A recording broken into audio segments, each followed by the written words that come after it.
Compliance, the final frontier. Tom Fox is the voyager of trekking through compliance. His mission?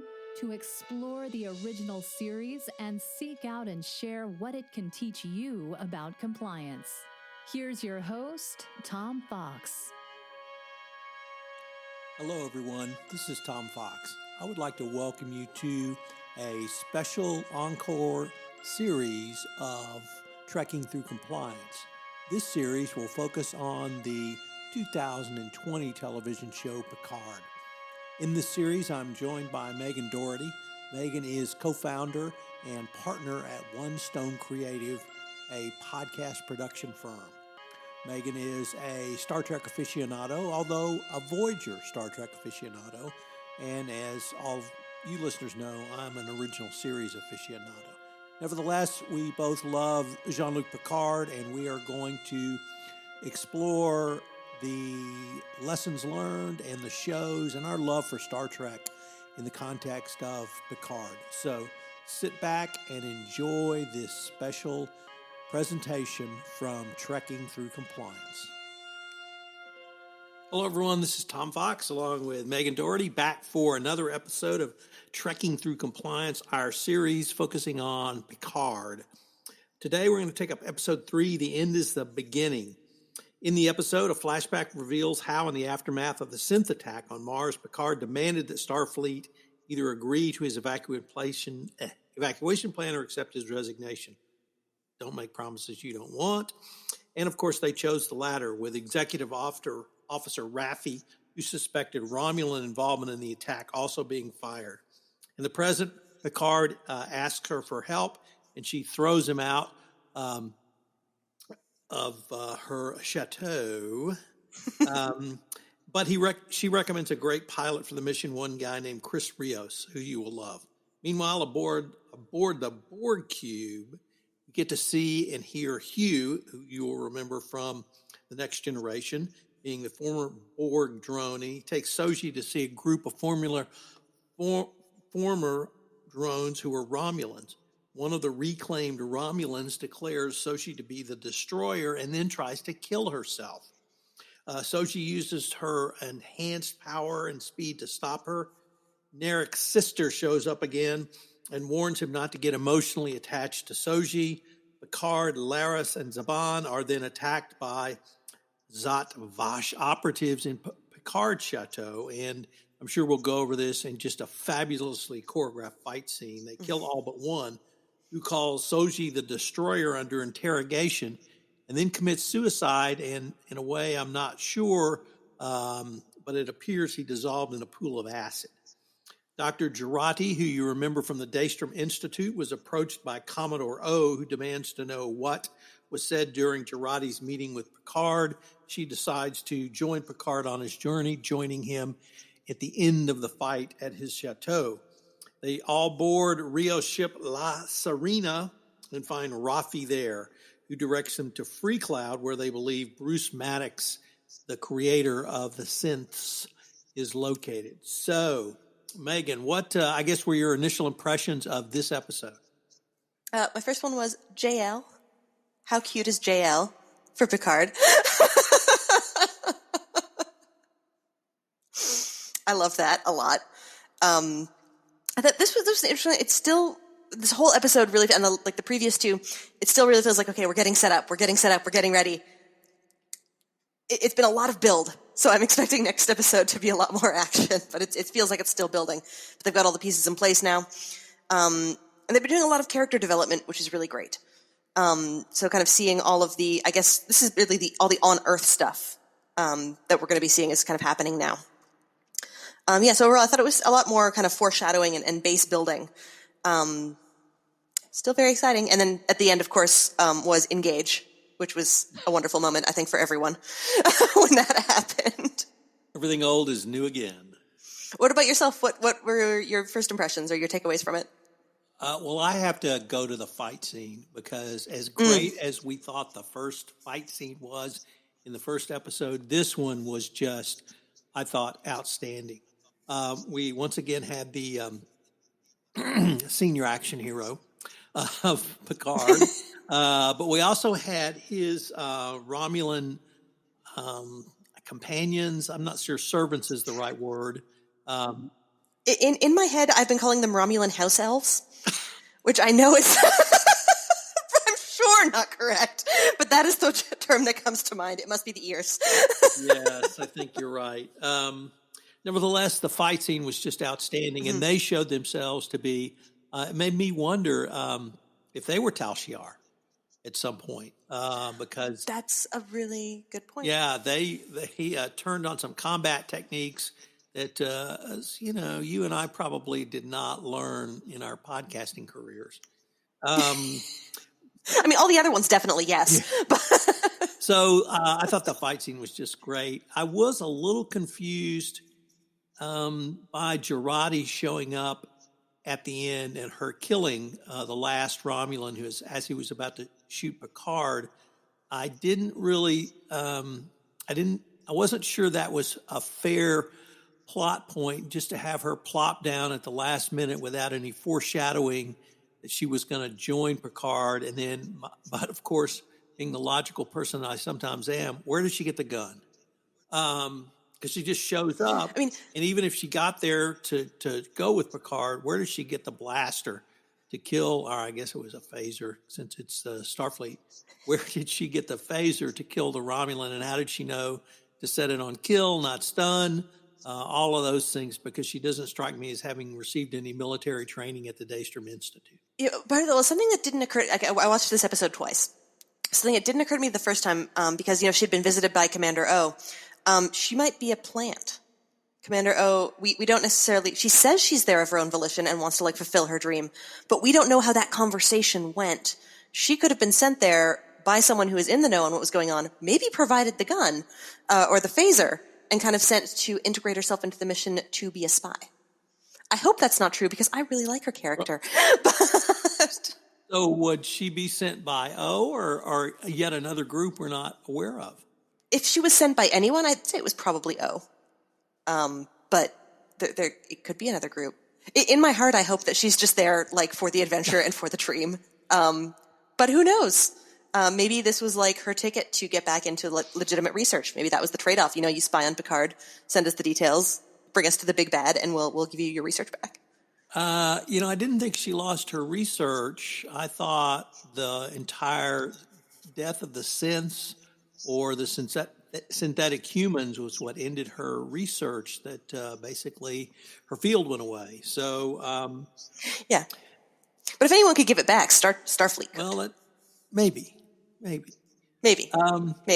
What did you think about? I wanted to ask you about the scenes between Picard and Raffi at her home at Vasquez Rocks. Did that seem real to you? It did. It seemed real, in that there was a lot of emotion, and I would not have guessed if you had asked me that Picard would be such a jerk and not reach out to someone he was apparently really close to for 14 years. At all? That seemed a little weird to me. In that, why wouldn't he? And that wasn't explored at all. So you just kind of made the statement. It's you didn't reach out to me. I was not good. This has been terrible. And he's just oh, well, that's true. I guess I'll just treat you as if nothing has happened in the intervening years going forward. So that was strange. That's interesting because I really focused on Raffi. Mm-hmm. And she was clearly wallowing in self-pity. Not that I haven't wallowed in self-pity, but I never wallowed in self-pity. Everyone needs a good wallow from time to time. But not for 14 years. And she's clearly an officer with talent. She's clearly an officer of ability. And frankly, not to have a cross-cultural reference, why didn't she sign on to the Millennium Falcon as a first officer? I'm sure there are plenty of positions out there for former first officers who were pretty good at piloting any kind of spacecraft, yet she chose for 14 years to live at Vasquez Rocks and drink. Mm-hmm. And that, I guess that surprised me clearly with the rank she held and the talent she had as a pilot.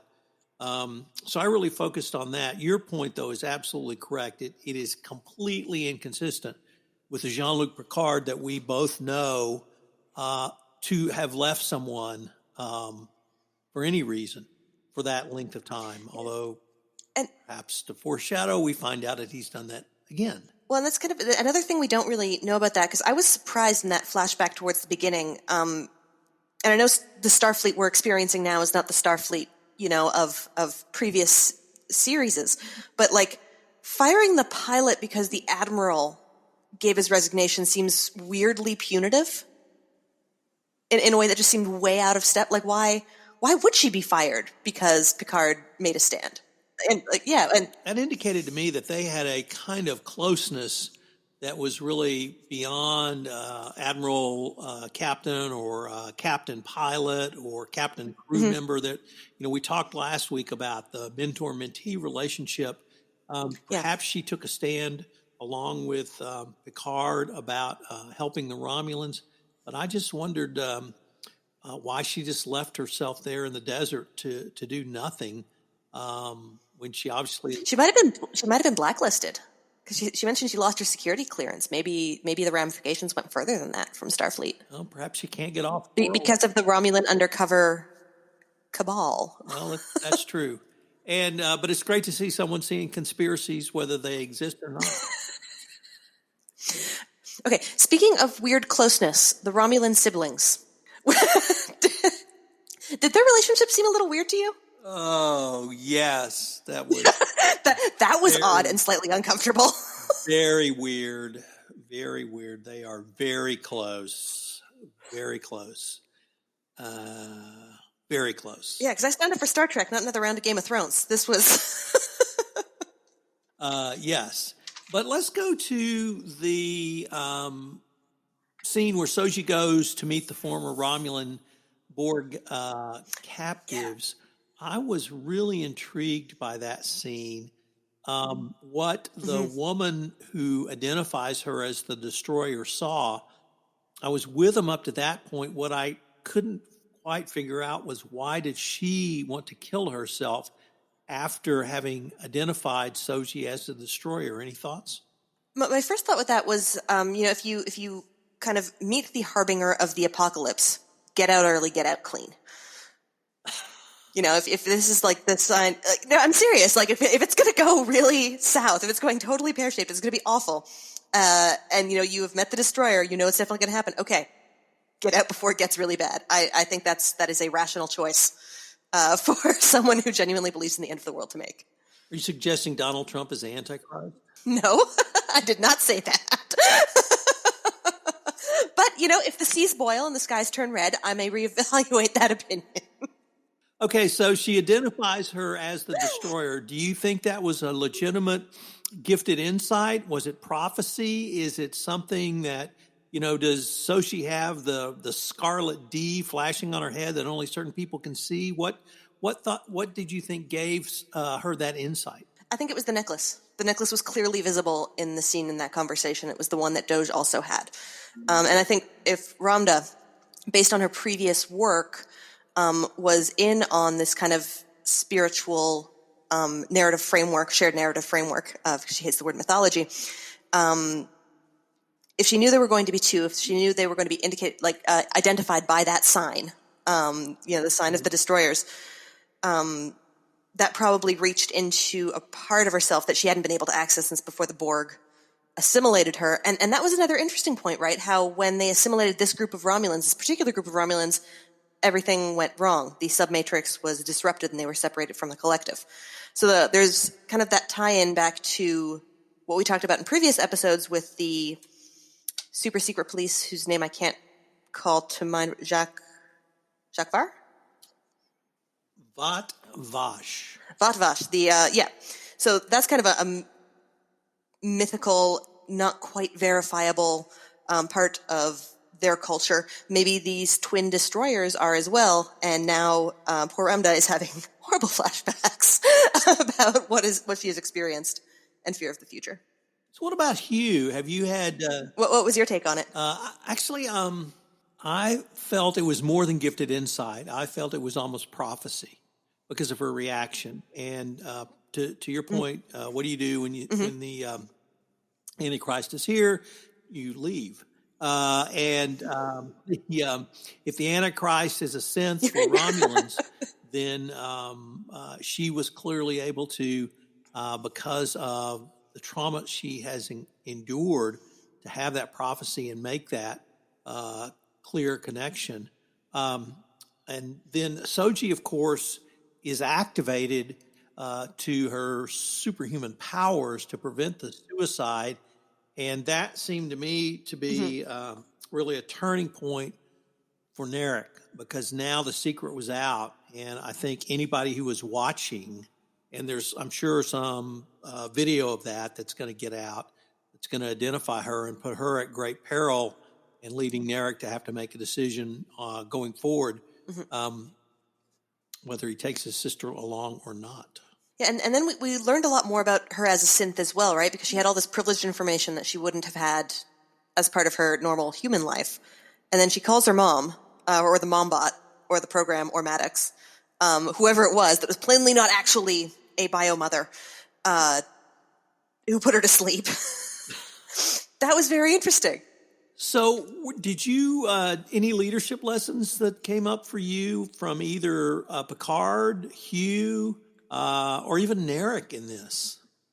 A little one from Hugh, because when they were talking about kind of how easy it has been for Dawes to get access to information, and how people are willing to help her, because, she's this nice, pretty young human, and not a former Borg. And that, I felt that a lot when he said, that hasn't been my experience of people being willing to help when I ask, or talking about how, the reclaimed Romulans are either hazards to be warehoused or something else negative, a threat to be managed. And he's just like, the all Romulans, they're much more expansive. They see us as both of those terrible things.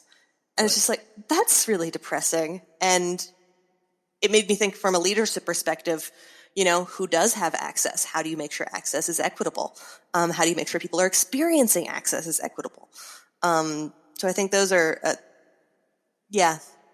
looking for those differences and the biases that come with them, I think is kind of primo leadership content right there for how you're thinking about that and how you're managing it. So that's interesting, because from Hugh, I got a different perspective, which was that he is doing the absolute slog work. He's doing the day-to-day, literally removing Borg apparatus piece by piece, and it is incredibly detailed. It is not bureaucratic, but it's not higher level work. Yet the work he and his team are doing are going to build to something that could create some very interesting and significant data. So for me, it was a shout out for all of those, particularly scientists who slog on the day-to-day detail work. I actually thought, I had a positive thought on Narek, which was unusual. I'm bald. And now that you've made me think about he and his sister, I'm completely disgusted. He may be he's obviously seeing a different game than his sister. She is very tactically oriented. She wants her information, and he's seeing something else. I don't know if he's seeing beyond using her to get the information, but he's seeing clearly a bigger picture. I'm not quite sure what that bigger picture is as yet, but I think he's got really a different vision. And then on Picard, frankly, I was disappointed in the leadership skills that Picard either showed or didn't show in this episode, particularly around Raffi.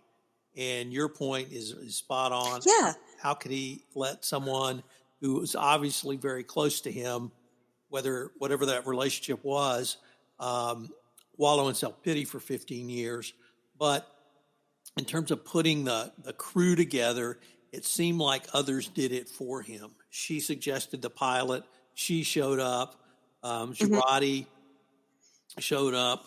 I'm still disappointed the two Romulan house tenders, or house elves, as you now call them, aren't going along, because they clearly showed to me their worth, their intelligence, and their, quite frankly, fighting abilities. And they're fascinating characters. I would have learned so much more about them. Yes. And I think it was in the last episode you made a point that you thought episode 2 was part 2 of a 3-part arc to introduce everything. And now that we've gone through part 3, I think you're right, because at the end, we're now all in the spaceship, which is where we wanted to be pretty quickly. Yes, let's get into space. It's time. We're here for the space. And I think that you mentioned the character was the pilot was interesting. I'm excited to learn more about him too. I hope we get some backstory on Captain Rios. I'm sure we will. I wrote down about a moody hero boy. I'm excited to see whether or not that comes true. It is. It is. So any final thoughts, Megan? No, I think that just about covers it. I'm interested to see this is not plot related at all, but who else they end up assigning a random Irish accent to. Yeah. And then we can kind of reverse engineer that to see if it meant anything plot-wise. Because it came up with the emergency medical hologram and Lars? Right. One of the Romulan houses. So I'm just kind of casually curious about that. My wife actually commented on that as well. So. Well, Megan, until episode 4, I look forward to continuing the discussion. Me too. Have a good one. If you enjoyed this episode of Trekking Through Compliance, you can help it grow by sharing it with the biggest Trek fan you know.